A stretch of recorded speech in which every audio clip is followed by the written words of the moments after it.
The gunshot echoed across the plains of Colorado Territory like a crack of thunder, but Silas Grayson didn't flinch. At 26, he'd heard plenty of shots fired in celebration, in anger, and in the pursuit of game, but none had prepared him for the one he would soon have to fire, the one that would signal his father's final journey into the earth.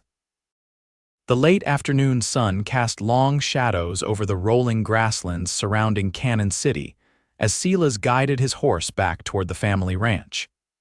The year was 1869, and though the war had been over for 4 years, its ghost still haunted the territory like a restless spirit. But it wasn't the war that had taken Matthew Grayson. It was something far more insidious, far more cruel in its indifference, the fever. 3 days earlier, his father had been working the herd, as strong and stubborn as the day was long. By nightfall, he'd been shivering despite the summer heat. By morning, the rattling cough had started. By the third sunrise, Matthew Grayson had drawn his final breath, his weathered face relaxed in death in a way it had never been in life. Silas approached the modest ranch house his father had built 15 years ago when they'd first arrived from Missouri. The lamp in the window burned low, and Silas knew who had lit it: Hannah James, the schoolteacher who'd come to Cannon City only 6 months prior. She'd taken to visiting the Graysons regularly after Matthew had donated lumber to help rebuild the schoolhouse roof. Now, in their time of need, she hadn't hesitated to come. Hannah stood on the porch as Silas dismounted, her honey-brown hair pulled back from her face, her dark blue dress a stark contrast to the weathered wood behind her. At 22, she carried herself with a quiet confidence that made the townsfolk respect her despite her youth. "I've prepared him," she said simply. No platitudes, no empty words of comfort, just the truth of what needed to be done, and Silas appreciated that more than he could express. "Thank you," he managed, removing his hat and running a hand through his dust-streaked brown hair. "Pastor Williams." "He'll be here at dawn. The grave is dug." Hannah stepped forward, her eyes meeting his directly. "You should eat something, Silas. I'm not hungry." "I didn't ask if you were hungry. I said you should eat." There was a gentleness beneath her firmness that disarmed him. Inside, the house was unnaturally quiet. Matthew Grayson had been a man who filled a room with his presence, always whistling, humming, or telling stories of the early days on the frontier. Now, only the faint ticking of the mantel clock broke the silence.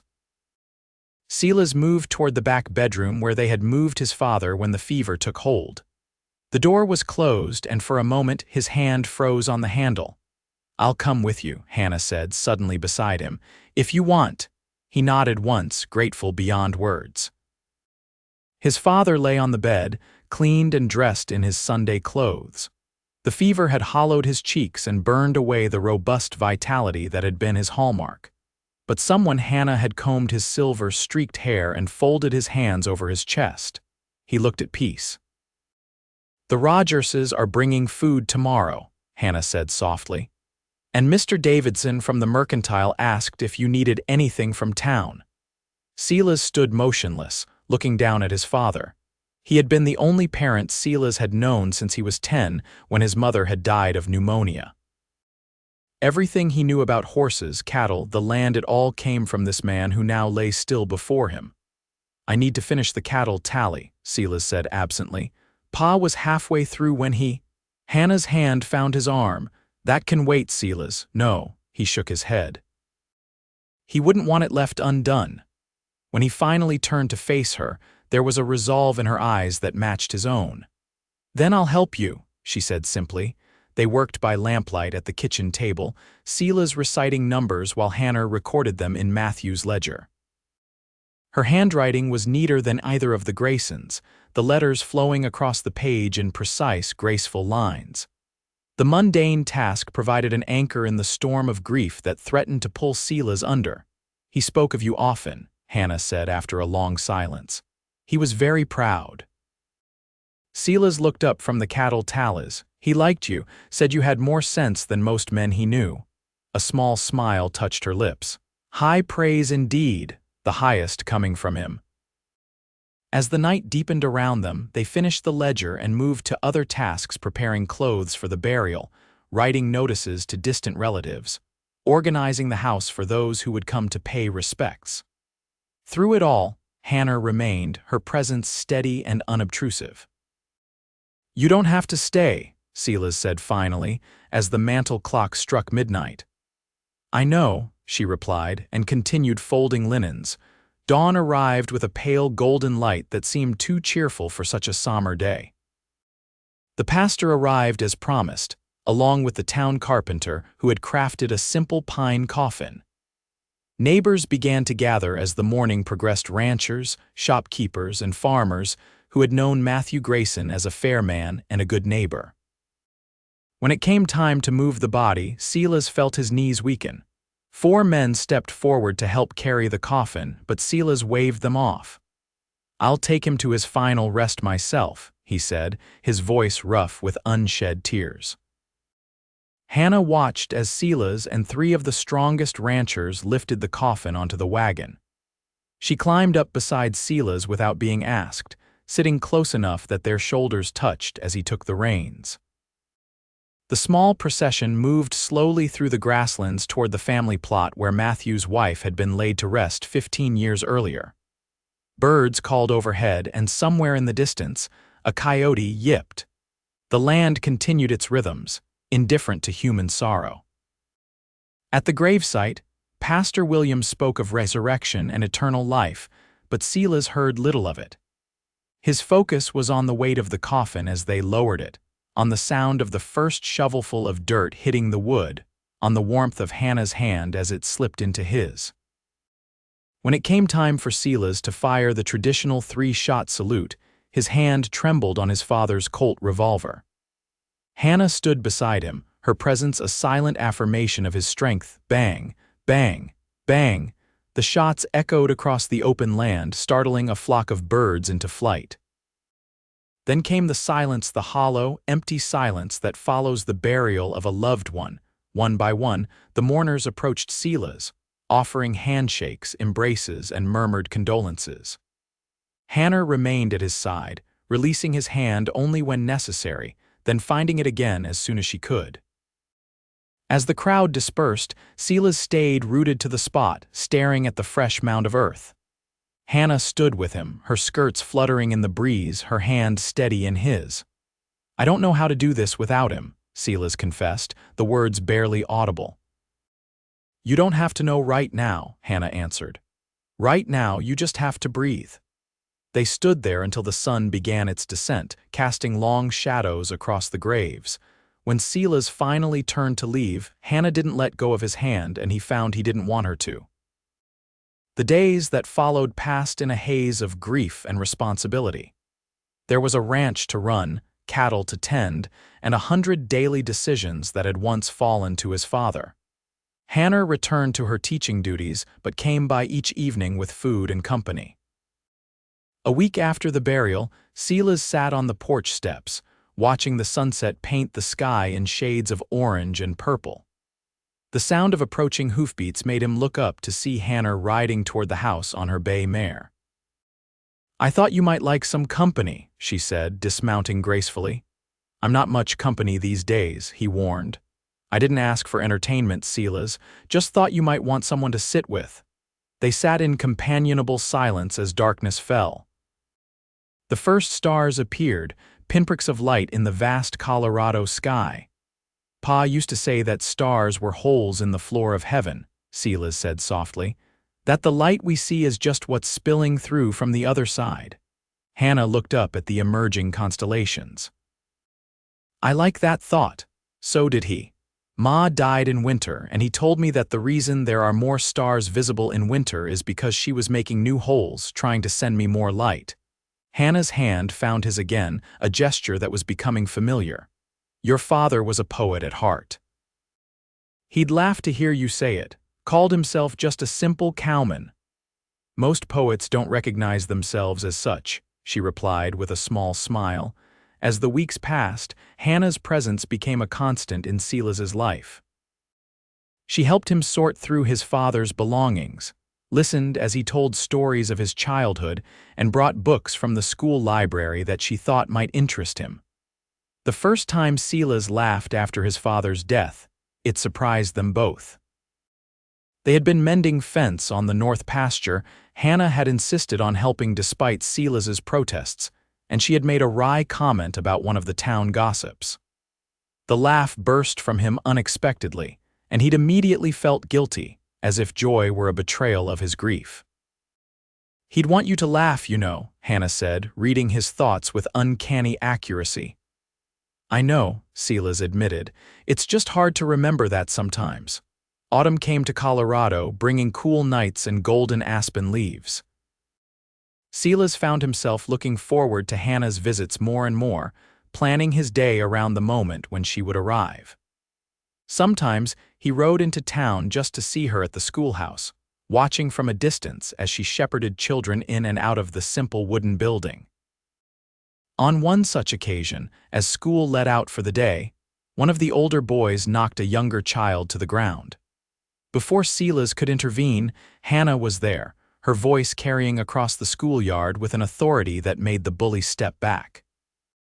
"Thomas Jenkins, you will help William up this instant and apologize," she commanded. But Miss James, now Thomas. Silas watched as the boy reluctantly helped his victim to his feet and mumbled an apology. Hannah then took both boys aside for a quiet conversation, kneeling to their level despite her dress touching the dusty ground. She looked up and caught Silas watching. A smile brightened her face and she waved him over. "Boys, this is Mr. Grayson," she introduced as Silas approached. "He raises the finest cattle in the territory." The younger boy, still sniffling, looked up with interest. "Do you shoot rustlers, sir?" Silas suppressed a smile. "No, William, mostly I just try to keep the cows fed and healthy." "Miss James says violence isn't the answer to problems," Thomas said, looking somewhat chastened. "Miss James is a wise woman," Silas agreed, catching Hannah's eye. "Even the toughest cowboys know that fighting should be the last resort, not the first." After the boys had run off, Hannah brushed the dirt from her skirts. "Thank you for that," she said. "Some of them have rather romanticized notions of frontier justice." "Don't we all until we see the real thing," Silas replied, thinking of the few times he'd witnessed genuine violence on the frontier. "Are you finished for the day? I thought I might escort you home." "I'd like that," Hannah said, gathering her books and papers. They walked slowly through Cannon City, past the mercantile where Mr. Davidson tipped his hat to them, past the saloon where a piano player was warming up for the evening, past the sheriff's office where Sheriff Taylor nodded a greeting. "I received a letter from the school board today," Hannah said as they turned onto the quiet street where she boarded with the widow Parker. "They've extended my contract through next year." Silas felt a surge of relief that surprised him with its intensity. "You're staying then?" "I am." She glanced at him sidelong. "I've grown rather fond of Cannon City." "The town is fortunate to have you," he said, meaning it sincerely. Then, gathering his courage, he added, "As am I." A soft blush colored her cheeks. "Thank you, Silas." At the gate of the Parker house, Silas hesitated. "Would you join me for supper tomorrow, at the ranch? I've been practicing my cooking skills, and while I can't promise it'll be as good as yours, it should be edible." Hannah's smile was answer enough, but her words warmed him further. "I'd be delighted." The next day, Silas spent more time than he would ever admit preparing for Hannah's visit. He cleaned the house thoroughly, set the table with the good dishes his mother had brought from Missouri, and carefully prepared a meal of roast beef, potatoes, and the season's last fresh vegetables. When Hannah arrived, her hair was down, cascading in soft waves past her shoulders. She wore a dress of deep green that brought out the amber flecks in her eyes, and Silas found himself momentarily speechless. "You look beautiful," he managed finally. "And you look surprised," she teased gently. "Did you think teachers only own black dresses?" "No, I just—" He shook his head, smiling. "Come in, please." Dinner was a relaxed affair with conversation flowing easily between them. Hannah told him about her students' progress, and the challenges of teaching children of various ages and backgrounds in a single classroom. Silas shared his plans for the ranch, the new breeding stock he hoped to acquire in the spring, and his ideas for expanding their grazing land. After the meal, they settled on the porch with cups of coffee, watching as the first stars appeared in the darkening sky.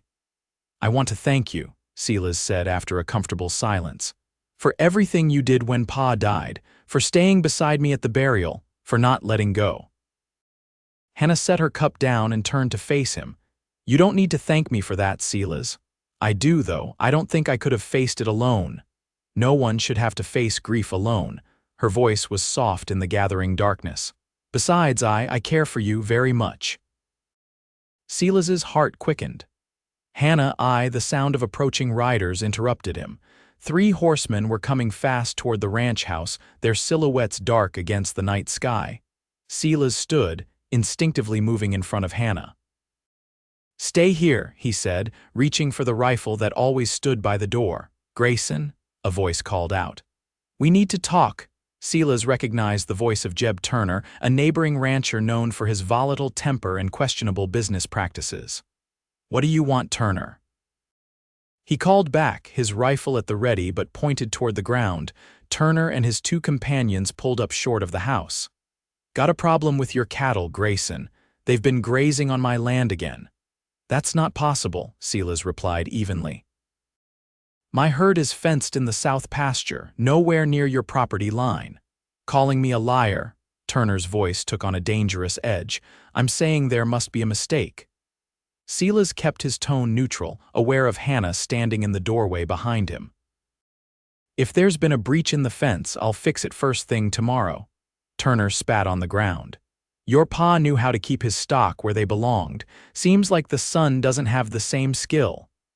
The mention of his father sent a surge of anger through Silas, but he controlled it. "My father would have handled this conversation in daylight, not by riding up to a man's home after dark."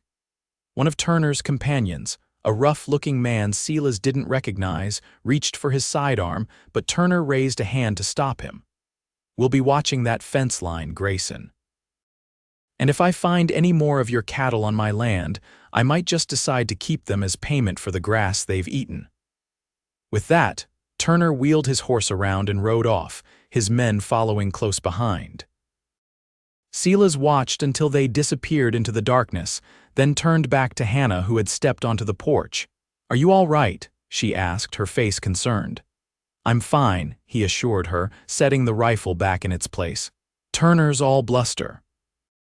His land doesn't even share a boundary with the south pasture where my cattle are grazing." "Then why would he claim they were on his property?" Silas frowned. "That's what I'd like to know. He's been trying to buy out smaller ranchers in the area. Maybe he thinks he can intimidate me now that Pa's gone." Hannah's expression hardened. "He's mistaken if he thinks you're easily intimidated." Her faith in him warmed Silas more than he could say. "It'll be sorted out," he promised. "But I should ride out at first light to check the herd and the fences, just to be sure." "Would you like company?" Hannah asked. "Tomorrow is Saturday, no school." Silas hesitated only a moment before nodding. "I'd welcome it if you're sure you want to spend your day off riding fence lines." "I can think of no better company," she said with a smile that made his heart skip. The interruption had broken the moment of their earlier conversation. But as Silas escorted Hannah back to town that night, something had shifted between them. Their hands found each other naturally as they walked, and when they reached the Parker house, Silas gathered his courage once more. "Hannah, what you said earlier, about caring for me." He took a deep breath. "I care for you too, more than I can say." In the silver moonlight, her smile was radiant. "I'm glad," she said simply and reached up to touch his face. Silas leaned down slowly, giving her every chance to pull away, but she moved toward him instead. Their first kiss was gentle, a whisper of a promise in the cool Colorado night. When they parted, Silas kept hold of her hand. "I'll come for you tomorrow around sunrise." "I'll be ready," she promised. True to her word, Hannah was waiting on the widow Parker's porch when Silas rode up the next morning, the eastern sky just beginning to lighten with dawn. She wore a split riding skirt and a practical blouse, her hair braided down her back. "Mrs. Parker packed us some food," she said, as Silas helped her mount the horse he'd brought for her, his father's gentle mare that hadn't been ridden since Matthew's death. "She didn't mind you riding out with me?" Silas asked, conscious of the town's potential for gossip. Hannah laughed. "She said it was high time someone checked on you properly, and that I was a sensible girl who knows her own mind. I believe that was her blessing in her own way." They rode out as the sun crested the horizon, casting long shadows across the grasslands. The morning air was crisp with autumn, and their breath fogged in front of them as they talked. The south pasture was exactly as Silas expected, securely fenced with no sign of any breach. The cattle grazed peacefully, showing no inclination to wander toward Turner's distant property. "Just as I thought," Silas said, surveying the herd. "Turner was either mistaken or lying." "Why would he lie about something so easily disproven?" Hannah wondered. "I'm not sure." Silas frowned thoughtfully. "Let's ride the entire fence line, just to be certain." They spent the morning checking every foot of fencing around the Grayson property, stopping occasionally to tighten wire or replace a rotted post. By midday, they had confirmed what Silas already knew: his cattle were securely contained within his own land. They stopped for lunch beside a small creek that ran through the property, spreading Mrs. Parker's food on a blanket in the shade of a cottonwood tree. The simple meal of cold chicken, bread, and apple pie tasted better for the company and the open air. "I used to come here with Pa when I was younger," Silas said, leaning back against the tree trunk. "He taught me to fish in this creek." Said a man should know how to feed himself from the land, even if he had 1,000 head of cattle. Hannah listened, encouraging him to share more memories. It was easier now to speak of his father without the sharp edge of fresh grief, though the ache of loss remained. "He would have liked seeing you here," Silas said eventually. "He always said this place needed a woman's touch again. After Ma died, he did his best, but—" "He did well by you," Hannah said gently. "Anyone can see that." Silas nodded, grateful for her understanding. "I keep thinking about Turner's accusation," he said, changing the subject. "It doesn't make sense." "Could he be after your land?" Hannah suggested. "You mentioned he's been buying out other ranchers." "Possibly, but why not just make an offer? Why this strange claim about my cattle?" Hannah considered this. What if it's not about the land itself, but something on it? Is there anything valuable here that he might want? Silas sat up straighter. "The water rights," he said suddenly. "This creek runs through Turner's property before it reaches mine. Pa secured legal rights to it years ago, ensuring he couldn't dam it up or divert it. Turner's always resented that. So he's trying to create a conflict that might give him leverage, or just looking for an excuse to cause trouble." Silas shook his head. "Either way, I need to be careful." They packed up their picnic and continued their ride, checking the remaining fences before heading back toward the ranch house. As they crested a hill that gave them a view of the surrounding countryside, Silas reined in his horse. "Smoke," he said, pointing to a thin gray column rising in the distance. "That's near my north boundary." Without another word, they spurred their horses toward the smoke. As they drew closer, Silas's suspicions were confirmed. Someone had set fire to a section of his fence line, the dry wood catching quickly in the autumn air. They dismounted hastily, and Silas grabbed the shovel he kept tied to his saddle for just such emergencies. Hannah didn't hesitate, finding a branch to beat at the flames from a safe distance. Working together, they managed to extinguish the fire before it spread beyond the immediate area, but a good 30 feet of fencing was destroyed. "This was deliberate," Silas said grimly, examining the charred posts. "Someone piled dry brush against the fence before lighting it." Hannah wiped soot from her face. "Turner, I'd bet my best horse on it." Silas's jaw was tight with anger. This is how he operates: create a problem, then blame someone else for the consequences. "What will you do?" Silas surveyed the damage. "First, rebuild this fence before any cattle wander through, then pay a visit to Sheriff Taylor. This is destruction of property, plain and simple." They worked side by side for the next several hours, clearing the burned section and beginning repairs with the materials Silas had brought. Hannah proved surprisingly adept with hammer and nails, explaining that she had helped her father with repairs on their Iowa farm before coming west to teach. As the sun began to set, they had managed to create a temporary barrier that would hold until Silas could return with proper fencing materials. "Thank you," he said as they prepared to ride back. "This would have taken twice as long without your help." Hannah smiled, though fatigue showed in the set of her shoulders. "I'm glad I was here." The ride back was quieter, both of them tired from the day's unexpected labor. As they approached Cannon City, the lights of the town glimmering in the early evening darkness, Silas made a decision. "Will you have dinner with me tomorrow night at the hotel restaurant?" he asked. "I'd like to take you somewhere nice, somewhere you don't have to help put out fires or mend fences." Hannah laughed. "I'd like that very much, although I rather enjoyed today, fires notwithstanding." "So did I," Silas admitted. "Having you with me made even fence mending enjoyable." Her smile in the gathering darkness was worth every moment of the hard day's work. The next evening, Silas arrived at the Parker house wearing his best shirt and a freshly brushed jacket. "Mrs. Parker answered his knock and invited him in with a knowing smile. "Hannah will be down in a moment," she said, ushering him into the small but comfortable parlor. "She's been getting ready for hours, though she'd be mortified if I told you that." Before Silas could respond, Hannah appeared at the top of the stairs. She wore a dress of deep blue that complemented her eyes, her honey-brown hair arranged in an elegant style he hadn't seen before. She looked, to his eyes, more beautiful than any woman had a right to be. "You look stunning," he said when she reached the bottom of the stairs. A blush colored her cheeks. "Thank you. You clean up quite well yourself, Mr. Grayson, Mrs. Parker shooed them out with good-natured instructions not to stay out too late, and they walked arm in arm toward the hotel at the center of town. The Cannon City Hotel was the finest establishment in the area, with a dining room that served surprisingly good food for a frontier town.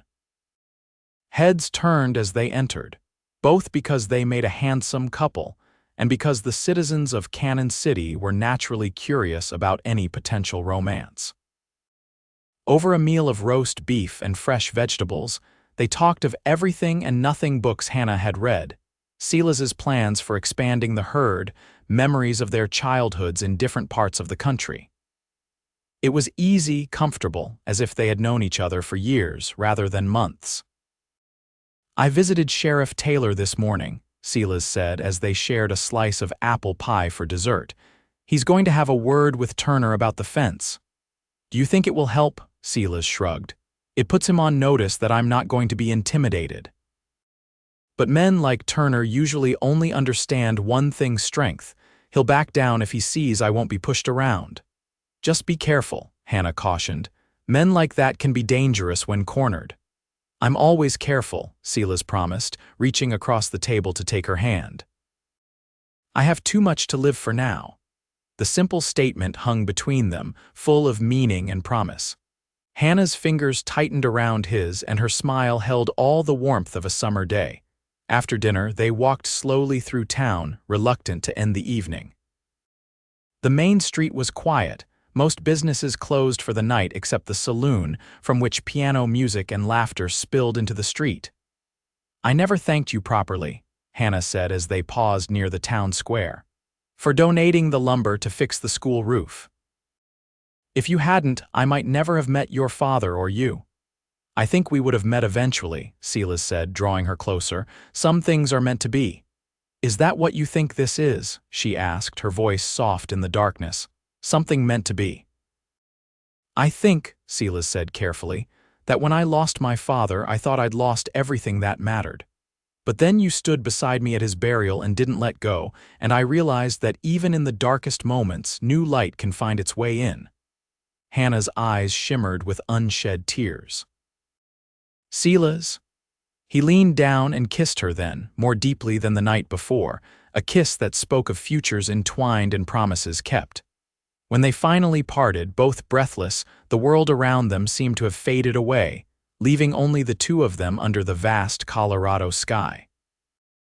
"I should take you home," Silas said reluctantly, "before Mrs. Parker sends out a search party." Hannah laughed, the sound like music in the quiet night. She would, too. They walked hand in hand back to the Parker house, where Silas kissed her once more on the porch, a gentle goodnight that carried the weight of tomorrow's promise. The following weeks saw a deepening of their relationship as autumn gave way to early winter.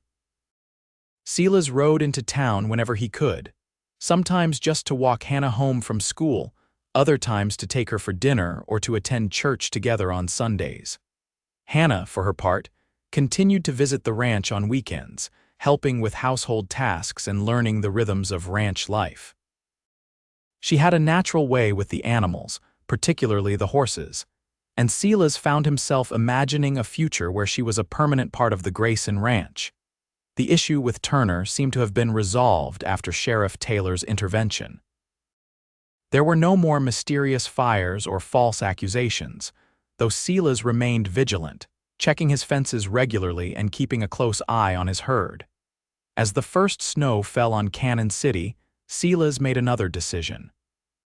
He rode into town on a cold December morning, not to see Hannah, who was busy with end-of-term examinations at the school, but to visit the town's small jewelry shop. Mr. Finch, the elderly jeweler, greeted him warmly. "What can I do for you today, young Grayson?"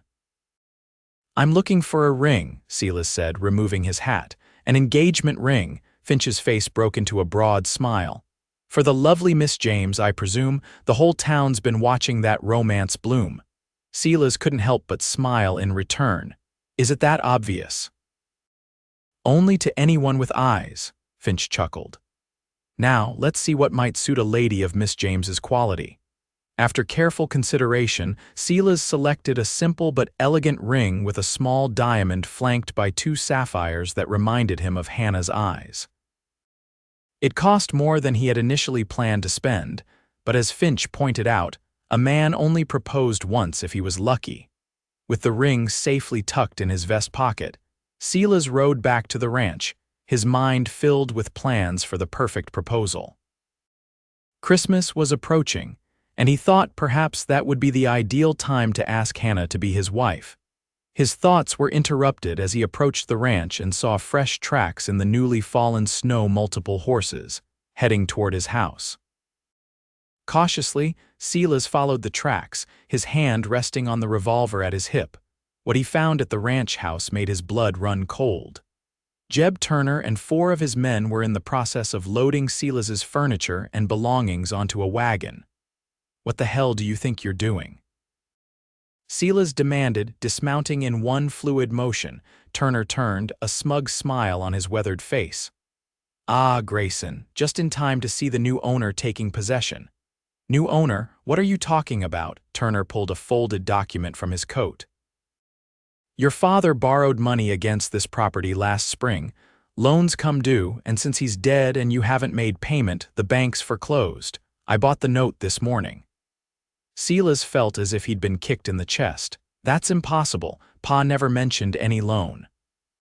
"Maybe he didn't want to worry his boy," Turner said with mock sympathy. "Or maybe he just didn't think he'd die before he could repay it. Either way, this property legally belongs to me now." Silas snatched the document from Turner's hand, scanning it quickly. It appeared legitimate, his father's signature at the bottom, the bank's seal, the terms of the loan clearly stated. "This can't be right," Silas muttered, trying to make sense of it. His father had always been cautious about debt, preferring to save for what they needed rather than borrow. "Oh, it's right, boy. Now you can gather what personal items you want and clear out peacefully, or my men can help you leave." Turner's hand drifted toward his sidearm, making his meaning clear. Outnumbered and unsure of the legal standing, Silas made the difficult decision to retreat temporarily. "I'll be back," he promised, his voice low with controlled fury. "This isn't over, Turner." "It is over," Turner replied confidently. "This land is mine now, and the sooner you accept that, the better for everyone." Silas mounted his horse, his mind racing. He needed to get to town to speak with the bank manager and the sheriff. If this was some kind of fraud, he'd expose it. If it wasn't, he couldn't bear to complete that thought. The ride to Cannon City had never seemed longer. By the time Silas reached the bank, it was late afternoon, the winter sun already beginning its early descent. To his dismay, the bank was closed for the day, a sign in the window announcing it would reopen at 9 the next morning. With nowhere else to turn, Silas headed for the sheriff's office. Taylor was there reviewing wanted posters with his deputy. "Grayson," the sheriff greeted him, "you look like you've seen a ghost." "Turner's taken my ranch," Silas said without preamble. "Claims Pa borrowed against it and defaulted on the loan." Sheriff Taylor frowned. "That's a civil matter, Silas, if he's got legal papers. I need to know if they're legitimate," Silas interrupted. "This doesn't make sense. Pa never mentioned a loan, and he wasn't the type to keep something like that secret." "Bank's closed now, but I can go with you in the morning to speak with Manager Porter," Taylor offered. "Until then, there's not much I can do if Turner has documentation." Silas nodded, frustration burning in his chest. "I understand. Thank you, Sheriff. Where will you stay tonight?" Taylor asked, concern evident in his voice. "I hadn't thought that far ahead," Silas admitted. In his haste to reach town, he hadn't considered that he might not be able to return home. "The hotel has rooms," the sheriff suggested, "or I could ask my wife if our spare bedroom is available." Before Silas could respond, the door to the sheriff's office opened and Hannah stepped in, her face flushed from the cold. "Silas, Mrs. Parker said she saw you ride into town like the devil himself was chasing you." Her expression changed as she took in his appearance. "What's happened?" In halting sentences, Silas explained the situation. Hannah listened intently, her initial shock giving way to a determined expression. "You'll stay with us tonight," she said firmly when he had finished. "Mrs. Parker has a small guest room. We can go to the bank together in the morning." "I couldn't impose, it's not an imposition," Hannah insisted. "And I won't hear of you spending money on a hotel room when there's a perfectly good bed available." Sheriff Taylor hid a smile behind his hand. "Sounds like that's settled then. I'll meet you both at the bank tomorrow at 9. Mrs. Parker proved just as welcoming as Hannah had promised, ushering Silas into her home without a moment's hesitation and insisting he join them for dinner. Though the food was good and the company kind, Silas found it difficult to focus on anything but the potential loss of his home and livelihood. After dinner, Hannah suggested a walk despite the cold. "You need to clear your head," she said, handing Silas his coat. "And I think better when I'm moving." They strolled through the quiet streets of Cannon City, their breath forming clouds in the frigid air. Snow crunched beneath their boots and stars glittered overhead like diamonds scattered across black velvet. What if it's true? Silas finally voiced his deepest fear. "What if Pa did take out this loan and didn't tell me? What if I've lost everything he worked for?" Hannah took his hand, her grip firm even through their gloves. "Then we'll figure it out together. Your father's legacy isn't just land and cattle, Silas. It's the man he raised, the values he instilled in you." Her words pierced through his anxiety, reminding him of what truly mattered. "How do you always know exactly what to say?" he asked, drawing her closer. "I don't," she admitted with a small smile, "but I know you, Silas Grayson. And I know that whatever happens tomorrow, you'll face it with the same strength and dignity your father would have shown." Impulsively, Silas reached into his pocket and withdrew the small box he had purchased earlier that day. This wasn't how he had planned it, standing in the middle of a snowy street with his future uncertain, but suddenly, he couldn't wait another moment. "I had planned something more romantic," he said, opening the box to reveal the ring. "But if today has taught me anything, it's that some things shouldn't be put off until tomorrow." Hannah's eyes widened as she looked from the ring to Silas's face. "Hannah James, I love you. These past months, you've been my strength when I needed it most, my companion when I felt most alone. I don't know what tomorrow will bring, but I know I want to face it with you by my side. Will you marry me?" For a heartbeat, Hannah was silent and Silas felt a moment of doubt. Then, with tears sparkling in her eyes, she nodded. "Yes," she whispered. Yes, I will marry you, Silas. He slipped the ring onto her finger, and then they were in each other's arms, the cold forgotten as they sealed their promise with a kiss that held all the warmth of their shared future. When they finally parted, Hannah looked down at the ring on her finger. "It's beautiful," she said softly. "Like you," Silas replied, his heart lighter despite the challenges that awaited them. They returned to Mrs. Parker's house hand in hand, and when Hannah showed her the ring, the older woman embraced them both with genuine delight. "It's about time," she declared. "Now, Silas, you get some rest. Tomorrow we'll sort out this business with Turner." Morning came with clear skies and bitter cold. Silas and Hannah arrived at the bank precisely at 9, finding Sheriff Taylor already waiting outside. Together, they entered the imposing brick building where Manager Porter greeted them with a puzzled expression. "What's this about a loan to Matthew Grayson?" Porter asked after they had explained the situation. "I don't recall any such transaction." "Turner showed me the document," Silas said. "It had Pa's signature and the bank's seal." Porter frowned. "Let me check our records." The wait seemed interminable as Porter disappeared into a back room. When he returned, his expression was grave. "There is a record of a loan to Matthew Grayson from April of this year. $5,000 secured against the ranch property." Silas felt the floor shift beneath him. "So it's true, the records show it, yes, but—" Porter hesitated. "Something doesn't seem right.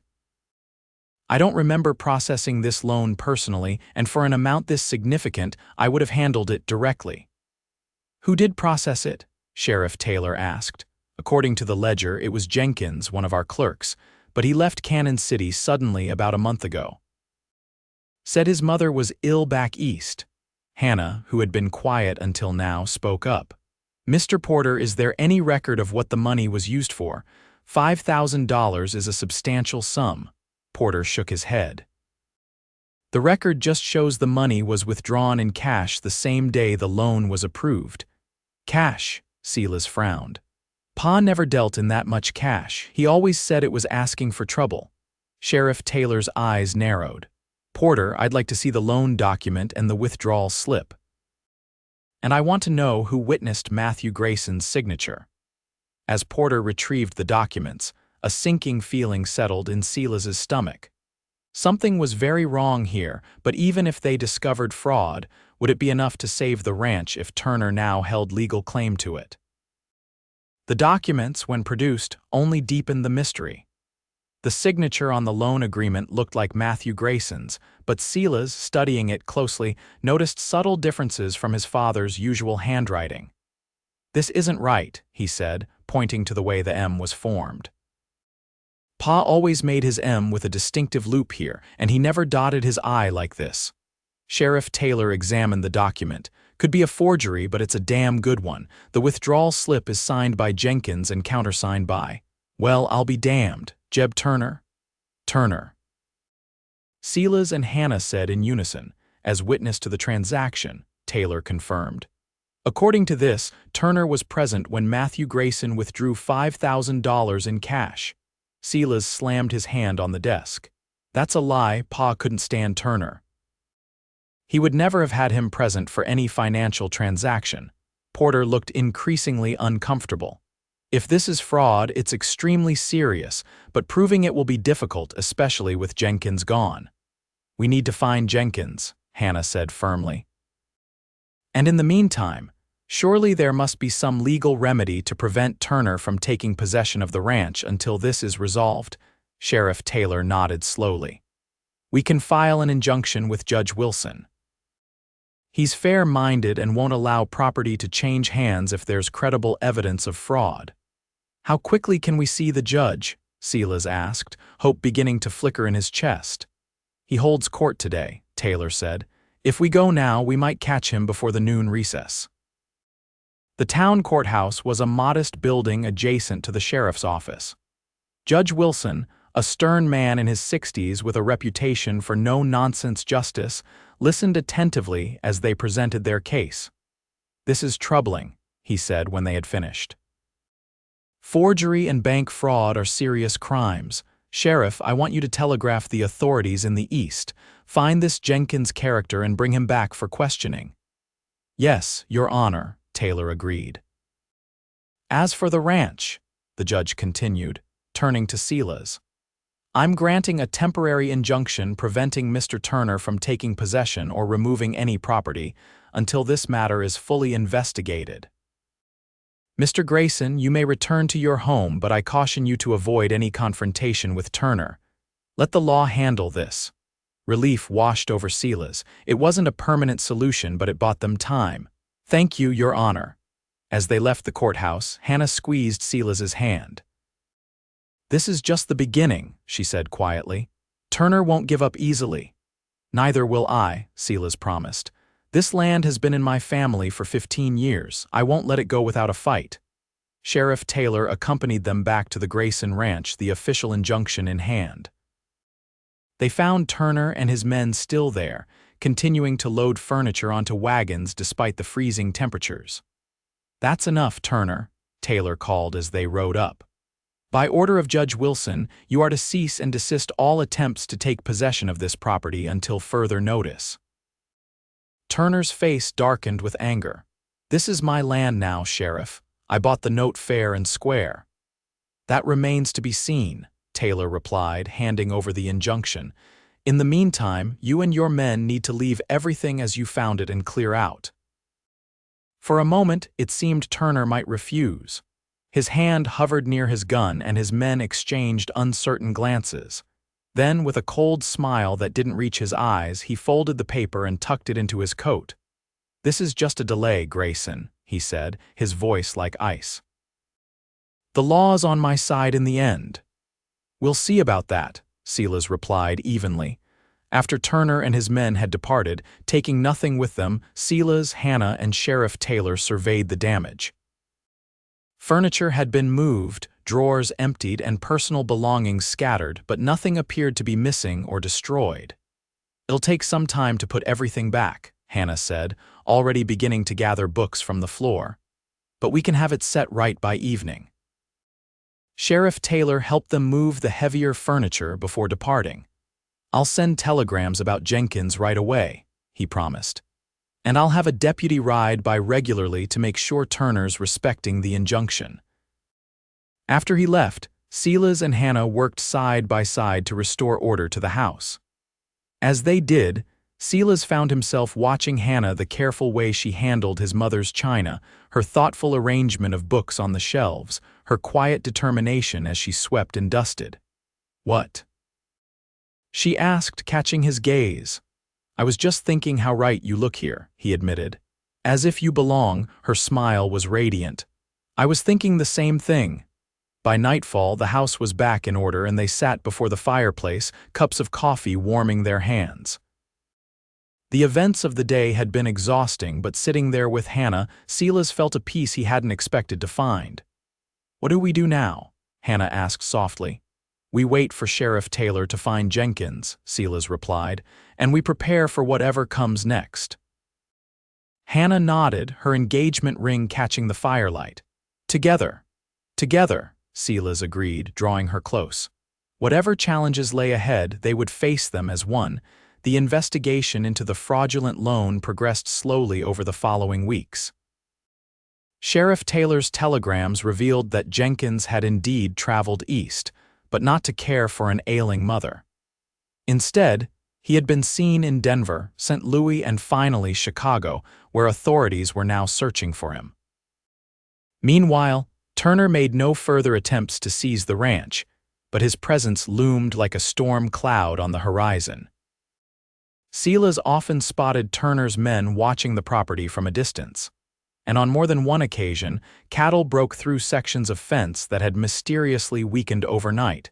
Despite these challenges, life continued. Hannah completed the fall term at the school and began preparations for the spring semester. She and Silas announced their engagement officially, receiving congratulations from most of the town, though some gossiped about the speed of their courtship. "Let them talk," Hannah said when Silas mentioned the whispers. "We know what we've built together." Christmas came, bringing with it a temporary respite from their troubles. Silas and Hannah decorated the ranch house with pine boughs and candles, and on Christmas Eve, they exchanged simple gifts before the fire. "I have something for you," Silas said, handing Hannah a small package wrapped in brown paper and tied with string. It was my mother's. Hannah carefully unwrapped it to reveal a delicate silver locket on a fine chain. Inside was a tiny painted portrait of a woman with Silas's eyes and gentle smile. "Your mother?" Hannah asked, touching the image reverently. Silas nodded. "Pa kept it all these years. I found it when we were cleaning up after Turner's men left. I thought she would want you to have it." Tears glistened in Hannah's eyes as she closed the locket. "I'll treasure it always," she promised, allowing Silas to fasten it around her neck. Her gift to him was equally meaningful, a journal bound in soft leather.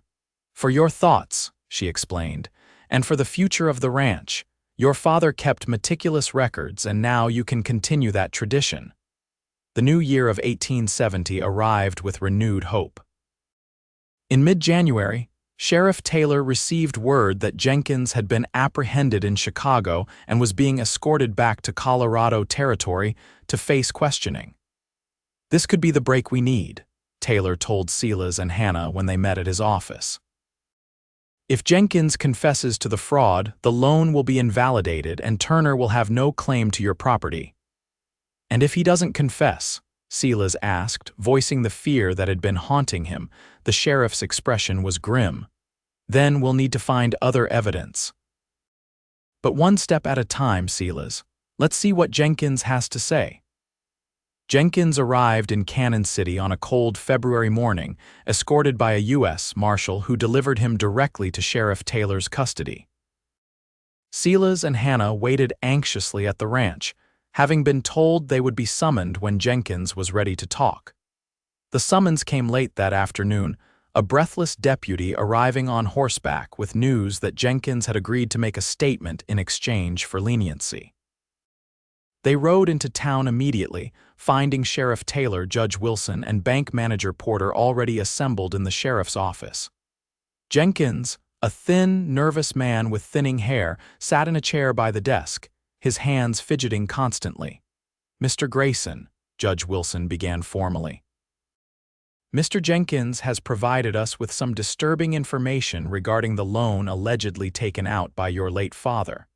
Silas nodded, his throat suddenly dry. "I'm listening." Jenkins couldn't meet Silas's eyes as he spoke. "The loan was fraudulent," he admitted, his voice barely above a whisper. "Turner approached me last spring with an offer $500 if I would process a loan in Matthew Grayson's name and help him withdraw the money." "And you agreed?" Hannah asked, unable to hide her disgust. Jenkins flinched. "I had gambling debts. Turner knew it and used it against me. He had someone forge Matthew Grayson's signature on the documents, and I processed them without proper verification." "What happened to the money?" Sheriff Taylor demanded. "Turner took it all. Said he had plans for it, investments that would pay off big." Judge Wilson leaned forward.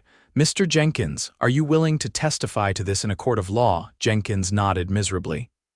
"Yes, Your Honor, I know what I did was wrong. I want to make it right if I can." "This is enough to void the loan," Porter interjected. "The bank will, of course, pursue Turner for the $5,000, but the Grayson property is unencumbered." Relief flooded through Silas so intensely that he had to grip the back of a chair to steady himself. Hannah's hand found his, squeezing tightly in shared triumph. "What happens to Turner?" Silas asked. "He'll be arrested and charged with fraud, forgery, and theft," Sheriff Taylor said firmly. "Those are serious charges, Silas. He'll be facing prison time." Judge Wilson stood, his expression solemn. "Justice will be served, Mr. Grayson. You have my word on that." The subsequent events moved swiftly. Sheriff Taylor and 2 deputies rode out that very evening to arrest Jeb Turner. They returned the next morning with news that Turner had fled, apparently alerted to Jenkins's capture and confession. "We'll find him," Taylor promised. "He can't have gone far, not in this weather." A territory-wide alert was issued, with descriptions of Turner sent to every lawman within 100 miles. Meanwhile, Judge Wilson formally invalidated the fraudulent loan and restored clear title to the Grayson ranch, free of any encumbrance. "It's over," Hannah said as they rode back to the ranch that afternoon. "The ranch is yours, free and clear." "Ours," Silas corrected her, reaching across to take her hand, "if you still want to marry a simple rancher." Hannah's laugh was like sunshine breaking through clouds, more than ever. With the threat to the ranch resolved, they set a wedding date for early April, when the worst of winter would be past, and before the busiest season of ranch work began. Hannah continued teaching, while Silas threw himself into preparing for spring calving and making improvements to the ranch house. They were in town one Saturday in late February, selecting fabric for wedding clothes, when a commotion in the street drew their attention.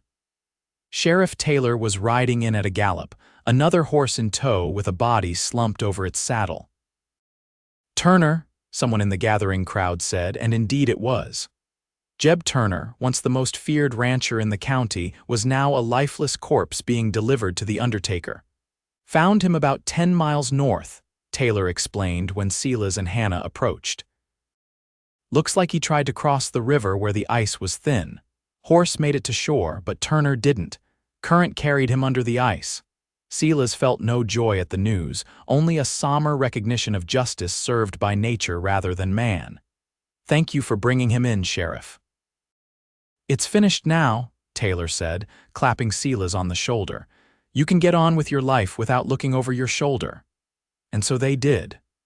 The wedding took place on a perfect April day with apple blossoms scenting the air and meadowlarks singing in the fields.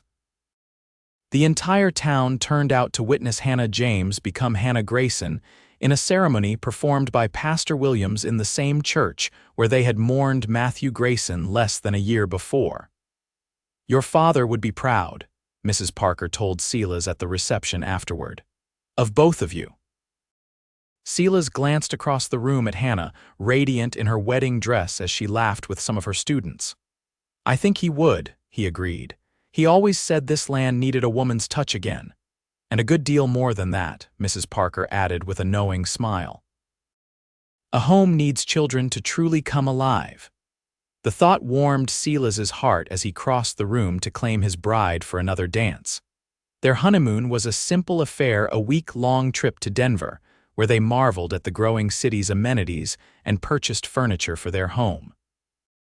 Upon their return, they settled into the rhythm of married life with surprising ease, as if they had been meant for each other all along.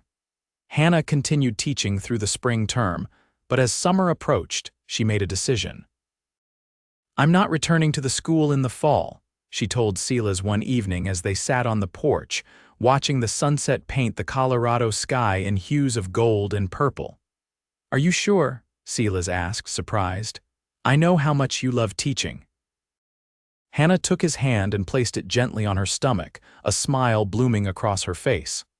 "I'll have a different pupil to teach come winter." Joy unlike anything Silas had ever known surged through him. "A baby, we're going to have a baby." Hannah nodded, tears of happiness shining in her eyes. "Your father's legacy will continue, Silas. This land will know another generation of Graysons." He gathered her into his arms, overwhelmed with gratitude for all they had overcome and all that lay ahead. "I love you, Hannah Grayson," he whispered against her hair. "And I love you," she replied, her voice steady and sure, just as it had been that day at the burial when she had stood beside him and refused to let go. Their son was born on a snowy January morning in 1871, a strong, healthy boy with his father's eyes and his mother's determined spirit. They named him Matthew, after the grandfather he would never meet but whose legacy he would inherit. As Silas held his son for the first time, standing by the window of the bedroom he had shared with Hannah for less than a year, he felt his father's presence more strongly than he had since the day of the burial. "He would have loved being a grandfather," Hannah said softly from the bed, her face tired but radiant with new motherhood. "He is a grandfather," Silas replied, bringing the baby to her, "and somehow I think he knows it." The years that followed brought more children: a daughter, Sarah, born in 1873, and another son, William, in 1876. The Grayson Ranch prospered under Silas's careful management, expanding to twice its original size as neighboring properties came up for sale. Hannah never returned to formal teaching, but found countless opportunities to use her skills with their children and the growing community around Cannon City. She started a small library in their home, inviting neighboring families to borrow books, and later helped establish the town's first proper school building.